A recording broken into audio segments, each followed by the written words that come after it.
اليوم جينا باش نجربوا لكم أشهر عصير في ليبيا. هذا العصير شركة الندى، شراب بنكهة العنب.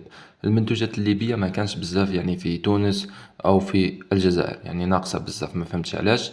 حنا نحاولوا أن نديروا إشهار للمنتوجات الليبية، وإن شاء الله تخرج لفرنسا وإيطاليا وألمانيا، وبالتوفيق لخوتنا الليبيين في الصناعات تاعهم. نجربوا تراه ونشوف، ونشوفوا ونقيموا هذا المنتوج شحال. شوف، اول حاجه القرعه هذه فيها البركه، عمرت الكاس كامل. نزيدو نشوفو تراه الذوق ونحكمو عليه. بسم الله. بالنسبه للذوق هذا نورمالمون تكتبوا يا خاوتنا الليبيين، يعني بكل احترام، هذا مجرد انتقاد بناء. نورمالمون تكتبوا في الاخر تاعها ماء بنكهة العنب، يعني هذا عبارة على ماء ودرتولو نكهة العنب فقط. انا بالنسبة لي انا نعطيه 1/10. 1/10 هذه نعطيها له على القرعة هذه.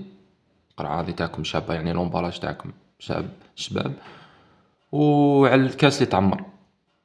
اما بالنسبة للذوق ما كان حد شيء، نعطيكم 1/10.